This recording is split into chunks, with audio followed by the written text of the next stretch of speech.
Yo, what's up, dudes? So I wanted to go over the interview with Jonathan that Talkative Tri did. I thought it was really good. Also, Jonathan answered a bunch of questions that I personally had, and I sent these to Talkative Tri on the lead up to the interview. He had a video where he was doing an announcement, and so I said, hey, I got a bunch of specific questions, and I've been on the podcast with Tri before, so he knows who I am. So I think that helped him kind of hone in on some of these and take a second look at them. But also a bunch of people liked my comment and commented that these were good suggestions. So I think that's why he used a lot of them. Anyway, so let's go over Jonathan's answers here. Oh, and also, before I forget, tomorrow night, I'm going to be doing a podcast with BlazeworksTV. He's had Talkative Tri on, he's had Kaltoric on. So we're going to talk about Diablo 2 and Path of Exile 2. That's tomorrow, June 2nd, 8:30 p.m. EST. All right, so I've sped this up to just 1.5 so we can get through the answer a little bit quicker. Scaling in particular. So, for example, like Storm Mages as a skill, they're lightning based, but lightning elemental damage doesn't scale them, nor will projectile damage or anything related to like that. It's just minion damage. Are you guys open to like adding more tags to some of these gems to allow for a little bit more diversity in how you scale some of these more niche skills? Or is there a reason that you guys are like limited a little bit?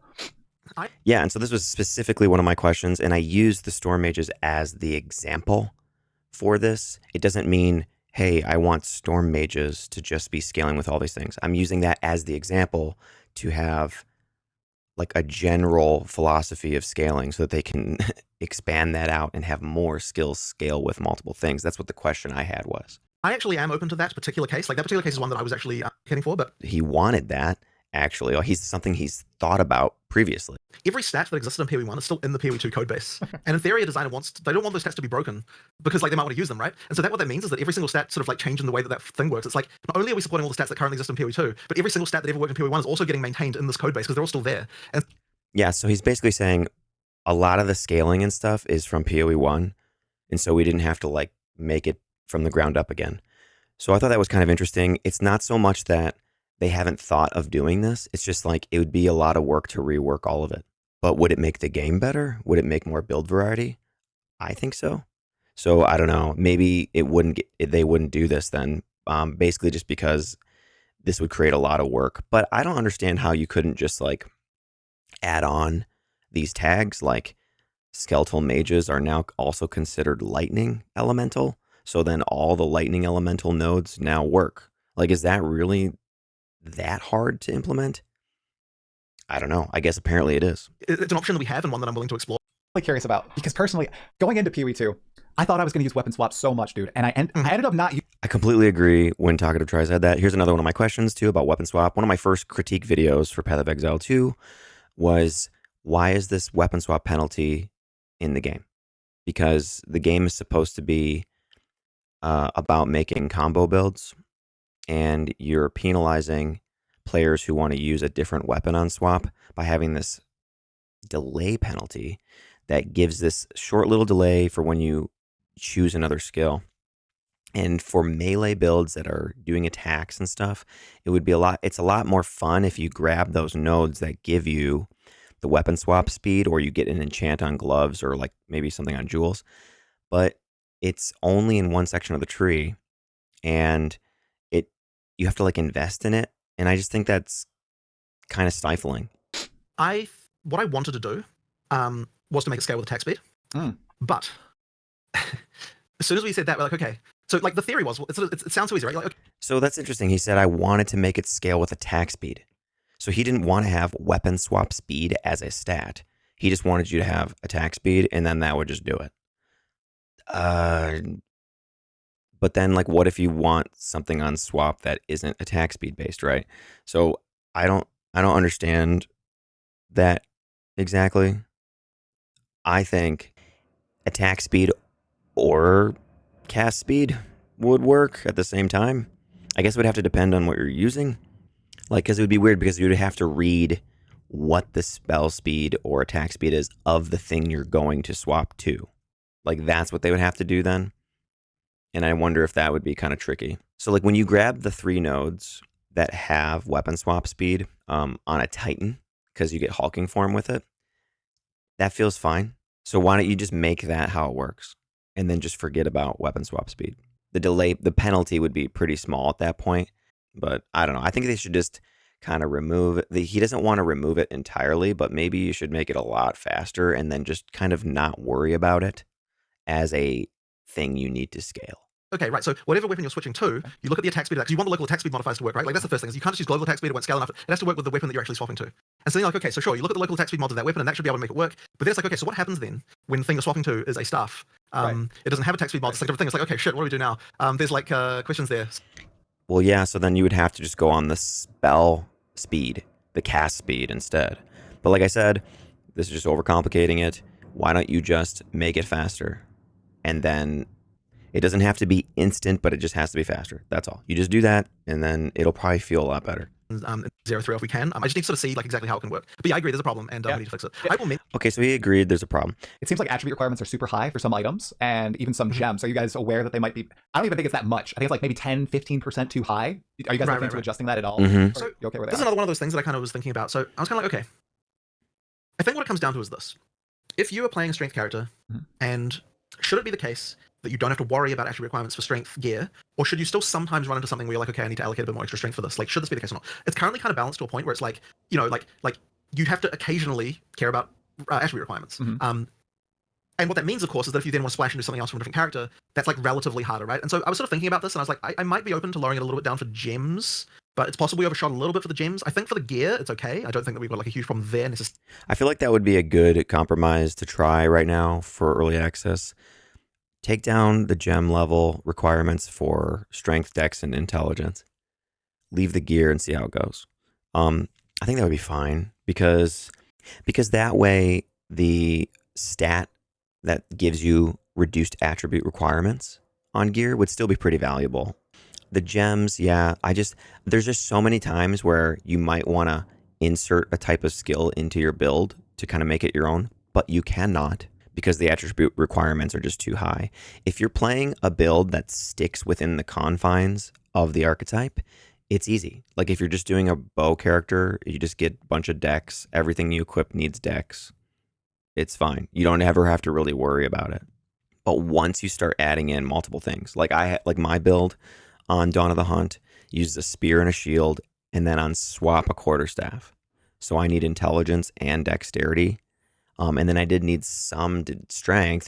It's like the entire playthrough, I never had enough stats to use my gems. There were so many times where if I removed a piece of gear, I no longer could use my spear skills, you know? So it was like, well, I'm stuck with this piece of gear for a long time.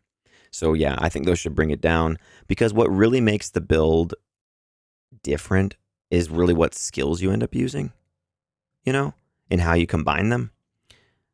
So if you take the gem requirements down, it should open up build variety.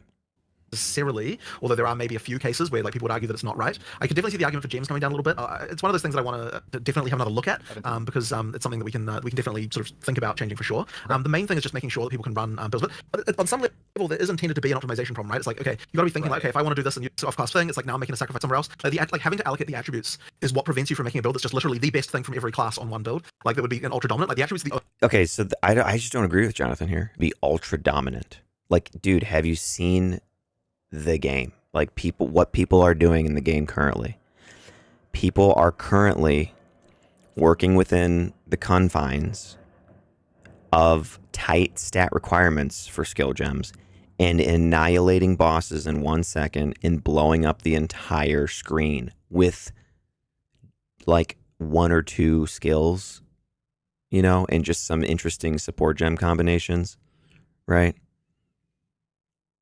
So I don't agree that if you reduce the skill gem requirements, suddenly everyone is going to have the best thing from each type. No, like it doesn't work. Like it's not optimal, for example, to have Hammer of the Gods and Flicker Strike, like, and Storm Mages. Like you're not going to be able to scale every one of those things and use them all effectively at the same time because one of them needs power charges, one of them needs glory to cast, and then the other one needs a ton of intelligence as well as all the minion damage node. Like you're not going to be able to get the best thing the best thing from each one and combine it all just because you have lower requirements.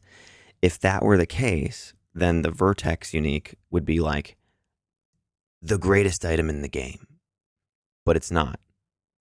It just allows you to equip different stuff and make a cool build. They fall off as you go into endgame and you scale your character, but it's not because they aren't cool. A lot of them are super cool, but they have no way to scale, past a certain threshold in the game. Are you guys okay with the number of uniques that are in the game, are cool, but just become a little blip in a character's journey? Or are you looking into really reinvigorating some of these items?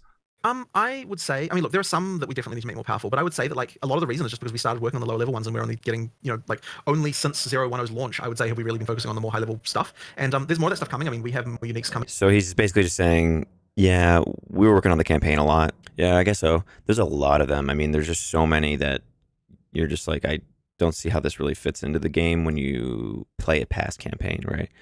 I think they all could use a pass though. So this was one of my other questions was like, the Sentry quarterstaff has got a bunch of light radius on it and fire damage. And it's like, what if you could scale light radius and it would really make it really strong in the end game somehow? I don't know. Stuff like that would just be cool. I just think, especially the body armors, like so many unique body armors have these interesting things. Like there's the one where you stand still and like smoke goes around you and blinds enemies. Like that might be kind of cool if you could actually get a decent roll on that. But yeah, you just can't, so it's not worth using. Unique design now is that sort of in-game, like later on stuff that you can use viably on a character going forward. So like that is definitely the case. At the same time, there's a bunch of stuff out there that people would use if it ever dropped. Right? So like it's funny because like we were actually looking, so because Mike and I actually did this exercise recently together. Like, okay, so like what's the stuff I'm excited to drop, right? And like we started looking through some uniques and like we were just like, man, we forgot we even added this, right? Like it's so rare. There's like 12 astramentis that have dropped on the live realm, you know what I mean? It's like well, no, that's not actually accurate. There were 12 in trade. There were like 12 in trade at the time that we looked. It's like man, like okay, I did actually chance a stellar amulet last league and got astramentis. So yeah, I think at the time it was worth over 300 div. When I chanced it, I was like, oh, so I did make a build with that. But yeah, that's kind of rare. Diablo 2 is like that though. Diablo 2 has super rare stuff that people will spend years playing and they'll never find it. Any more options for armor or defensive layers related to it potentially coming in 0.20 or 0.3? I don't have anything to say about it at this point. Like, well, this is one of those, like, this is probably going to be another freaking multi-day conversation with Matt to work out the details of. So once PV1's out, we'll probably have a long discussion. I'm certain about. Certainly something that people are very keen for. Okay, so there was no, and Tri didn't follow up on that. I think because he was like, dude, I have like 50 questions. I've gotten through less than half. So anyway, he asked about armor and life style builds in the game, and Jonathan's got nothing on it right now. So I'm a bit surprised, or maybe he's just not willing to talk about it. But anyway, I've done videos on this where I presented multiple ways that they could improve armor. One of the things it seems like is just the life pool is just so much less. In a lot of cases, I know there are outlier builds that have a decent life pool with good armor and are tanky, but a lot of times armor falls flat in maps, and especially like, as you get to T15 maps, it falls off because most of the monsters are doing elemental damage. So even if you're res capped at 75%, if you only have 2,000 life, let's say, you are gonna get one shot. So if you prioritize armor and you have a high armor rating, and you do a map that has enemies have extra damage as cold or as chaos or fire, and it's like 40% or something, and then they have crit chance or something, you're gonna get one tapped. Whereas the energy shield builds, you can get up to 5k energy shield, 10k energy shield, and having the resistances and that much life pool with energy shield allows you to take some hits, and it feels pretty good. If you're versing something that is physical damage only, well, then armor feels okay. And in the campaign, it feels okay. But in the end game, you definitely need that life pool. And it goes against the idea of being a slower, tankier character. So I did testing build videos on my channel. You can check those out for armor and energy shield. I made like a Titan that has Holy Descent that was quite tanky, but like I said, if I did like a fully juiced up map with where the enemies are faster and they have, you know, a lot of elemental damage and everything, he just gets annihilated. But I do have footage in that Holy Descent Titan build where I'm fighting a fully leveled boss in the end game, and it just doesn't. He just like doesn't. He like doesn't even take damage, you know. And I'm using Zealot's Oath. So anyway, you can check that out. But yeah, so Jonathan's got nothing on this right now. The other thing that I've talked about too is I think that the left side and the south side of the tree are just really unfinished because we don't have Druid or Templar. So if you think about the right side of the tree where the monk is, there's nodes that give you more energy shield based on your evasion rating and vice versa. So you can kind of like get a really good helmet or body armor and then get like one node that like really amplifies the amount of energy shield or evasion you get from those. So it makes that gear slot really valuable when it has a high roll. Armor, likewise, I feel should have something like this, so that if you have a helmet, let's say, with over 1,000 armor, which I have found before, imagine if there was a node that granted life based on that or something, and it just gave you 1,000 freaking life. You know, like that would be pretty powerful. Yeah, so my last thing was about being able to scale some movement speed, uniques, right? Because a lot of the unique boots are cool and have cool things on them, but they're not fun to use because you lose all your movement speed. So the question was, can we scale movement speed somehow for unique items or something? Like, can we do a recipe that boosts it, whatever? And they sort of touched on this with the new talismans and runes and stuff they're going to be adding to the end game where you can actually put movement speed on boots. I think all that's going to do really now is just make the new meta to have 45% movement speed boots instead of 35, you know? But then they also, Jonathan hinted at some point in the interview here that they were going to have a solution for movement. I think what they're going to do is have increased movement speed when their enemies are not in your presence. I feel like that might be a thing. So it's like once you've cleared the mobs and it's just you on the map running across the other side, your character's just going to be like, and he's just going to start to like kind of cruise. I think that's what they're going to do. All right, so that was just some of my thoughts and reactions to the questions that I asked that got answers. Some were good, some were not so satisfying, but they are definitely aware of those things. So thanks a lot for checking it out. BlazeworksTV tomorrow, 8:30 p.m. EST for the podcast where we talk about Diablo 2, Path of Exile 2. Also, I guess I should probably mention this if you're still watching. I do have an album on my channel. That's why I have a little musical note next to my name. And it's a prog rock album that I wrote and recorded and released. And you can listen to it while you blast maps. All right, later.